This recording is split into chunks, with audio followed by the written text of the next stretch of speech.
ام المومنین سید عائشہ صدیقہ رضی اللہ تعالیٰ عنہا کے پاس ایک یہودی عورت آئی، اس نے عذاب قبر کا ذکر کیا۔ ام المومنین سید عائشہ صدیقہ رضی اللہ تعالیٰ عنہا کو وہ یہودیہ کہنے لگی اعاذک اللہ من عذاب القبر، عائشہ اللہ تعالیٰ آپ کو عذاب قبر سے محفوظ رکھے۔ ام المومنین سید عائشہ صدیقہ رضی اللہ تعالیٰ عنہا نے چونکہ پہلی دفعہ یہ عذاب قبر کا سنا تھا تو انہوں نے آپ صلی اللہ علیہ وسلم سے سوال کیا، تو آپ صلی اللہ علیہ وسلم نے فرمایا نعم عذاب القبر حق، قبر کا عذاب برحق ہے۔ آپ صلی اللہ علیہ وسلم نے فرمایا اللہ نے میری طرف وحی کی ہے انکم تفتنون فی قبورکم، کہ لوگوں کو قبروں میں عذاب دیا جاتا ہے۔ طبرانی شریف کی روایت ہے، آپ صلی اللہ علیہ وسلم نے فرمایا ان الموتى لیعذبون فی قبورہم، آپ نے فرمایا مردوں کو قبروں میں عذاب دیا جاتا ہے۔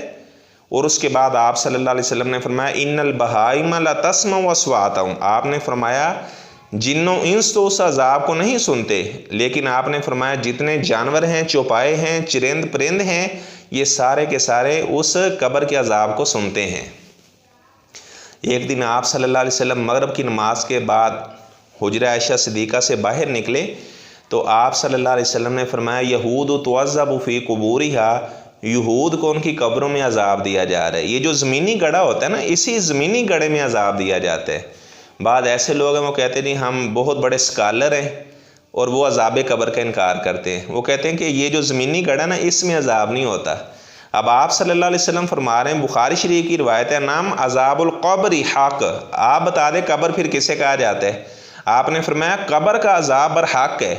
اور معروف روایت ہے آپ صلی اللہ علیہ وسلم قبرستان جب گئے تو آپ نے فرمایا کہ ان دو قبروں والوں کو عذاب دیا جا رہا ہے۔ یہ جو زمینی گڑھا تھا نا اسی کی طرف ہی آپ نے اشارہ کیا تھا۔ آپ نے فرمایا اما احدہما فکان یمشی بالنمیمہ، ایک ان میں سے وہ چغل خور تھا، اس کی چغلی کی وجہ سے جو لوگوں کی چغلیاں کیا کرتا تھا، اس وجہ سے قبر میں عذاب دیا جا رہا ہے۔ اور دوسرا آدمی آپ صلی اللہ علیہ وسلم نے فرمایا لا یستنزی من بولی، وہ پیشاب کے چھینٹوں سے نہیں بچا کرتا تھا، اور آپ نے فرمایا کہ اس کو بھی قبر میں عذاب دیا جا رہا ہے۔ وہ جو زمینی گڑھا ہے اسی کی طرف آپ صلی اللہ علیہ وسلم نے اشارہ کیا۔ اور قبر کا جو عذاب ہے اس سے ہمیں پناہ پکڑنی چاہیے۔ آپ صلی اللہ علیہ وسلم نے فرمایا تعوذوا من عذاب القبر، قبر کے عذاب سے پناہ پکڑو۔ قبر کا عذاب بہت سخت ہے۔ ایک کم سو جس آدمی کو منکر نکیر کے سوالات کے جوابات نہیں آتے، آپ صلی اللہ علیہ وسلم نے فرمایا ایک کم سو اس کے اوپر سانپ مسلط کر دیے جاتے ہیں۔ اور آپ نے فرمایا کہ ان سانپوں میں سے اگر ایک سانپ قبر سے باہر منہ نکال کر پھونک مار دے تو ساری زمین کے اوپر سبزہ ہی ختم ہو جائے۔ اور آپ نے فرمایا کہ وہ سانپ اسے ڈنستے رہتے ہیں، اس کو ڈنک لگاتے رہتے ہیں، اس کو کاٹتے رہتے ہیں۔ تو میرے بھائیو قبر کے عذاب سے پناہ پکڑنا۔ اگر کسی آدمی کو قبر نہیں ملتی اس کو بھی عذاب دیا جاتا ہے۔ اگر اس کے اعمال اچھے نہیں تھے، حالت کفر میں وہ دنیا سے چلا گیا تو اس کو یعنی قبر ملے یا نہ ملے اس کو بھی عذاب دیا جاتا ہے۔ اب جو فرعونی ہیں وہ تو سمندر میں ڈوب گئے تھے، تو حالانکہ ان کو قبریں نہیں ملی لیکن ان کو عذاب دیا جاتا ہے۔ ایسے تو ہندو کہہ دیں جی ہم تو اپنے مردوں کو جلا دیتے ہیں، انہیں کون سا عذاب دیا جاتا ہے؟ قبر ملے یا نہ ملے تب یہ عذاب دیا جاتا ہے۔